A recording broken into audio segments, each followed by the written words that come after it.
నమస్తే, welcome to Andhra Prabha TV. నేను Soujanya. TDP నాయకులు జీవీ రెడ్డి గారు రాజీనామా చేసిన సంగతి అందరికీ తెలిసిందే. రాజీనామా చేయడమే కాకుండా ఏపీ ఫైబర్ నెట్ చైర్మన్ పదవికి, ఇంకా ఉన్నటువంటి టీడీపీలో ఉన్నటువంటి వేరే పదవులకి టీడీపీ సభ్యత్వాన్ని కూడా ఆయన రాజీనామా చేయడం జరిగింది. ఇందులో తప్పు ఎవరిది? చంద్రబాబు గారిదా, జీవీ రెడ్డి గారిదా? మరి అంశానికి సంబంధించి వారి విశ్లేషణని మనతో పంచుకోవడానికి ఈరోజు మనతో పాటు ఉన్నారు సీనియర్ జర్నలిస్ట్ రవి తుంగుల ఉన్నారు. వారితో మాట్లాడదు. హాయ్ రవి గారు. హాయ్ అండి.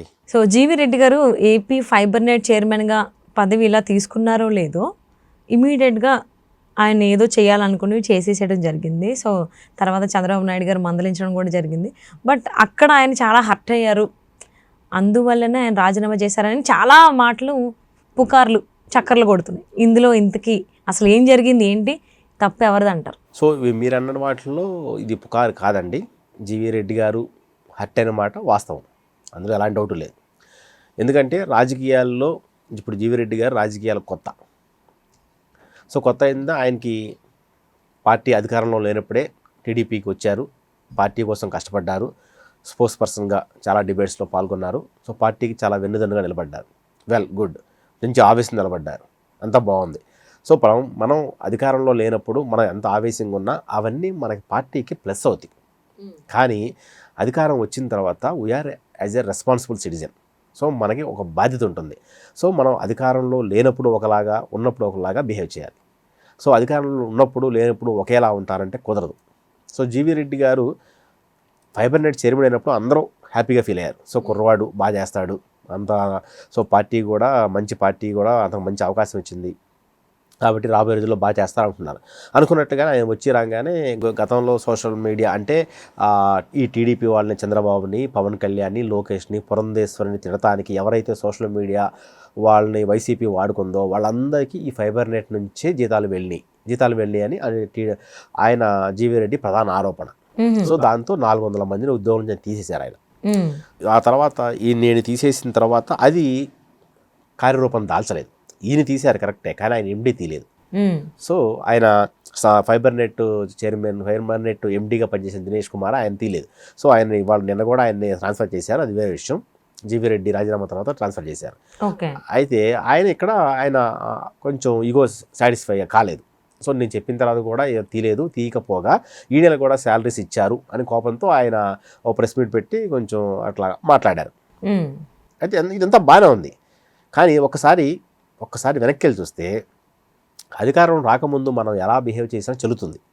అధికారం వచ్చిన తర్వాత మనం చాలామంది సమాధానం చెప్పాలి. ఒక ప్రభుత్వాధినేతగా చంద్రబాబు గారు కూడా చాలామంది సమాధానం చెప్పాలి. ఏదైనా ఇది ఒక వ్యవస్థ అండి. వ్యవస్థలో ఒకరి వల్ల, ఇంకొకరు, 2-3 వల్ల వ్యవస్థ మొత్తం నడవదు. ఇది ఒక సిస్టంలో అందరినీ కలుపుకుంటూ వెళ్ళాలి.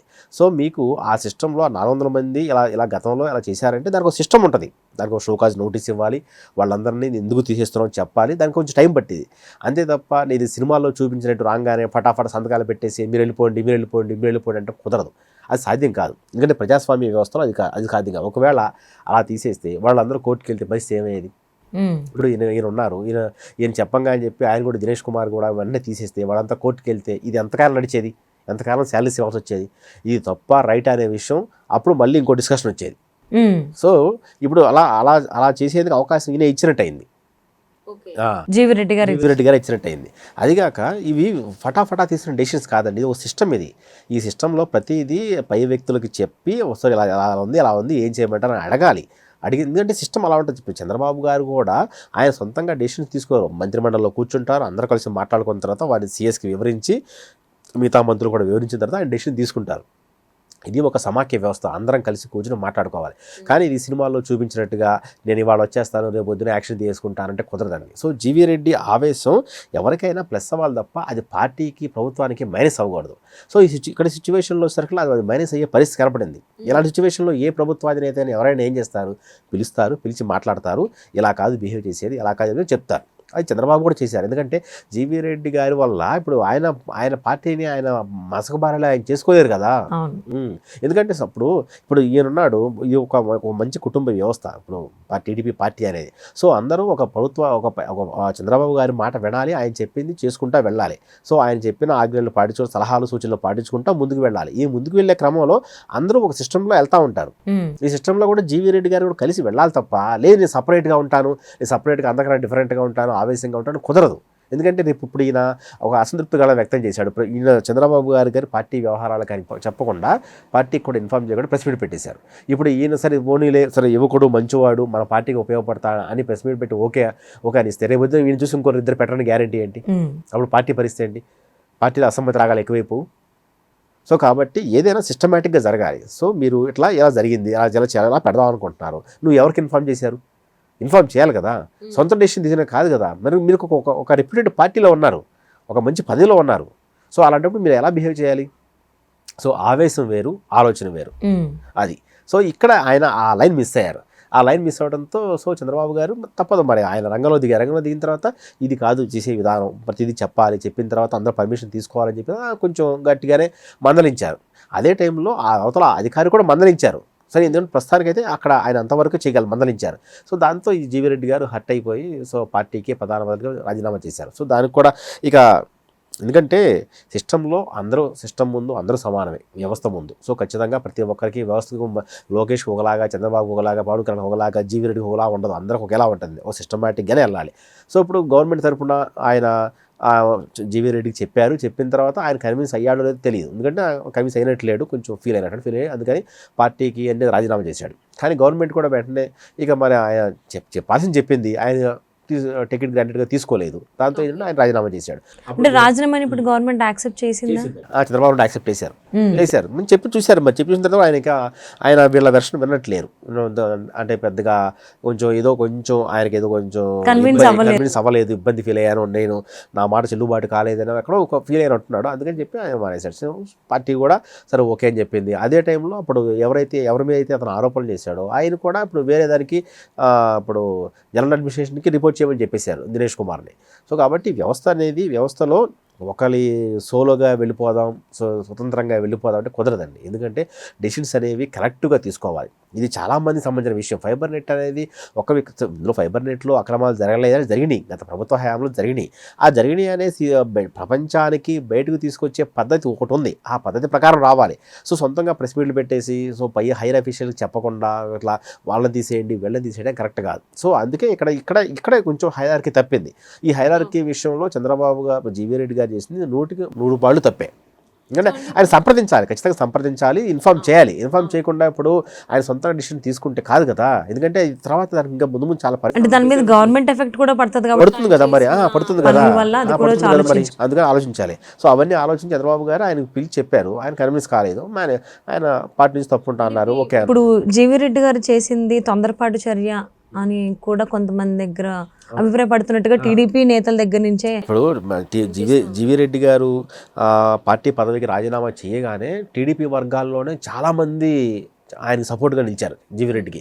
జీవీ రెడ్డి లాంటి ఎలాంటి మచ్చలేని నాయకుడు, నికార్సైన వ్యక్తి, కుర్రోడు, plus auditor, plus ED lawyer, so ఇన్ని క్వాలిఫికేషన్ ఉన్న వ్యక్తి మనం వదులుకోకూడదు అని అందరూ అంటున్నారు. కానీ అందరూ అతను క్వాలిఫికేషన్ చూస్తున్నారు, కానీ అతను వెళ్ళిన విధానం చూడలేదు కదా. ఇప్పుడు ఆ వెళ్ళిన విధానం పార్టీకి దెబ్బ కదా. ఇప్పుడు నీకు ఈ క్షణానికి ఏదో సినిమాలో చూపించినట్టుగా ఒక రోజులో మొత్తం మారిపోవండి. ఇప్పుడు ఏ మార్పు అయినా అది చాలా రోజులు పడుతుంది రావడానికి. సో ఈ ఇన్స్టెంట్ బెనిఫిట్స్, ఇన్స్టెంట్ రిజల్ట్స్ కోసం పనిచేస్తే కష్టం ఫ్యూచర్లో. ఇవన్నీ రేపొద్దున అంటే అప్పుడు ఆయన కుర్రవాడు వ్యక్తి, ఆ కుర్రవాడు కాబట్టి ఆయనకి లాంగ్ టర్మ్లో రాబోయే ప్రాబ్లమ్స్ తెలియదు ఆయనకి. సో 400 మందిని అనుభవం, 400 మందిని ఒకేసారి తీసేసి మీరు వెళ్ళిపోండి, ఇంటికి వెళ్ళిపోండి అంటే కుదరదు. అది కుదరని పని. దానికి ఒక సిస్టమ్ ఉంటుంది, సిస్టమ్ ప్రకారం వెళ్ళాలి. వాళ్ళకి అప్పుడు లీగల్గా ఫైట్ చేయడానికి స్కోప్ ఎక్కువ ఉంటుంది. అందుకని చెప్పి సో అవన్నీ చంద్రబాబు గారికి తెలుసు కాబట్టి సిస్టమ్ ప్రకారం వెళ్ళాలి. నువ్వు ఎవరినడి పెట్టారు, ప్రెస్ మీట్ పెట్టి చెప్పాలి కదా, ఇన్ఫార్మ్ చేయాలి కదా అని చెప్పారు. దాంతో ఆయన కొంచెం ఫీల్ అయ్యాడు. అయితే అది సో కాబట్టి ఈ విషయంలో మాత్రం జీవీ రెడ్డి మంచి వ్యక్తే, మంచి పార్టీ, మంచి క్యాండిడేట్ని మిస్ అయిపోయిందన్న విషయంలో ఎలాంటి డౌట్ లేదు. కానీ ఎంత మంచి వ్యక్తి అయినా వ్యక్తి కంటే వ్యవస్థ గొప్పది. సో కాబట్టి టీడీపీ అనేది ఒక గొప్ప వ్యవస్థ. సో 40 ఏళ్ళ నుంచి ఇంకా జనాల్లో పార్టీలో ఉంది, ప్లస్ చాలా సిస్టమేటిక్గా నడుస్తుంది అంటే దానికి కారణం ఈ వ్యవస్థకున్న గొప్ప బలం. సో కమిట్మెంట్ అనమాట. సో ఈ ప్రకారం వెళ్తేనే చంద్రబాబు గారు దీన్ని పక్కగా నడుపుతున్నారు కాబట్టి సిస్టమేటిక్గా ఇన్నాళ్ళు ఉంది. సో లేదంటే అన్ని పార్టీలాగా వీళ్ళు కూడా దాడులు చేస్తాము, వాళ్ళవి ప్రతీకారాలు తీసుకుంటాం అంటే పార్టీ ఇన్నో మరొకటి ఉండేది కాదండి. ఓ సిస్టమ్ ప్రకారం నడుస్తున్న పార్టీ కాబట్టి అందుకే ఇన్ని రోజులు ప్రజల ఆదరణ పొందింది. ఎన్నిసార్లు వేరే ప్రభుత్వం, వేరే ఆ పార్టీ అధికారంలో వచ్చినా మళ్ళీ వెంటనే టీడీపీ రాగలుగుతుందంటే కారణం ఏంటంటే ఈ సిస్టమేటిక్ వ్యవస్థే. అది ఎందుకంటే మొన్న పేరు నాని గారు కూడా ప్రెస్ మీట్ పెట్టి ఏమన్నారు, నన్ను అరెస్ట్ చేయమన్నారు, ఒకవేళ అరెస్ట్ చేయకపోతే కనీసం వాళ్ళ ఆవిడైనా అరెస్ట్ చేయమని చెప్పారు. కానీ చంద్రబాబు నాయుడు ఒప్పుకోలేదు. అక్కడ ఉన్న ఆఫీసర్లు చెప్పారు నాకు, చంద్రబాబు నాయుడు సిస్టమ్ వ్యవస్థే మనకి కోపం ఉన్నది నాని మీద తప్ప వాళ్ళ ఆవిడ మీద కాదు కదా, కాబట్టి అది చాలా తప్పు అని చెప్పి ఆయన అన్నాడు. నేను విన్నాను అని చెప్పి చుట్టుపక్కల నాకు ఆఫీసులు చెప్పారు. అది చంద్రబాబు క్యారెక్టర్ అంటే ఆయన ప్రతిపక్ష వాళ్ళు కూడా ఒప్పుకునే క్యారెక్టర్ చంద్రబాబు గారిది, గొప్ప అని ఒప్పుకున్నాను. అందుకే అయితే సిస్టమ్ ప్రకారం వెళ్తాడు. సిస్టమ్ ప్రకారం వెళ్తే ఫ్యూచర్లో ఎలాంటి ఇబ్బందులు ఉండవు.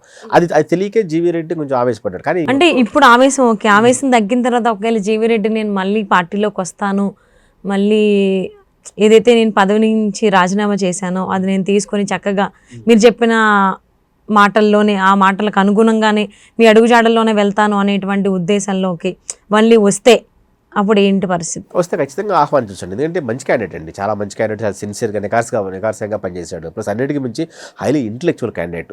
ఎందుకంటే ఇప్పుడు ఈ రోజుల్లో ఇప్పుడు పొలిటికల్ నాయకులు ఒక మాట మాట్లాడి తనకు 100 అద్దాలు ఉంటాయి. అలాంటి చాలా ఆచితూచి మాట్లాడతాడు, పార్టీకి ఎంతో ఉపయోగపడతాడు. అలాంటి వ్యక్తి మళ్ళీ వస్తానంటే ఎవరైనా ఓకే రమ్మంటారు, వెళ్ళండి కూడా, అందులో బాగుంటుంది. కాకపోతే ప్రస్తుతంగా ఇవి టెంపరీ, ఈ చిన్న కోపాలు అనేవి ఈ పాల మీద పొంగు లాంటివండి. కొంచెం మంచి నీళ్ళు చల్లితే ఆటోమేటిక్గా పోద్ది. సో ఆయన్ని కొంచెం ఆ ఆవేశం చల్లారిన తర్వాత ఆయన మళ్ళీ ఆయన ఒకసారి ఆలోచిస్తారేమో చూడాలి. ప్రస్తుతానికి అయితే మాత్రం ఈ వ్యవహారాన్ని, ఫైబర్ నెట్ వ్యవహారాన్ని జీవీ రెడ్డి డీల్ చేసిన విధానం అంటే అందులో అవకతవకలు జరిగినాయి. అంటే ఆలోచన కరెక్టే, చేసే విధానం కొంచెం మిస్ అయింది. ఇంత దోచేసారని ప్రపంచానికి ఎక్స్పోజ్ చేయాలనుకున్నాడు, కరెక్టే, మీ ఇష్టం కరెక్టే. కానీ డెసిషన్స్ అనేవి అప్పుడే తీసుకోకూడదు. ఎక్స్పోజ్ చేయండి కానీ డెసిషన్ తీసుకునేది కాదు కదా. డెసిషన్స్ అనేది కలెక్టివ్ డెసిషన్ తీసుకోవాలి. సో కాబట్టి ఈ జీవీ రెడ్డి వ్యవహారంలో మనం ఓవరాల్గా చంద్రబాబు గారు చేసింది కరెక్ట్ అని చెప్పచ్చండి. మరి జీవీ రెడ్డి గారు కొంచెం ఆవేశంలో ఉన్నారు కాబట్టి కొన్ని రోజులు తగ్గిన తర్వాత మళ్ళీ మరి పార్టీలోకి వస్తారా, అసలు ఏం చేస్తారు ఏంటని చూద్దామండి. థ్యాంక్ యూ సో మచ్ రావు గారు. Thank you.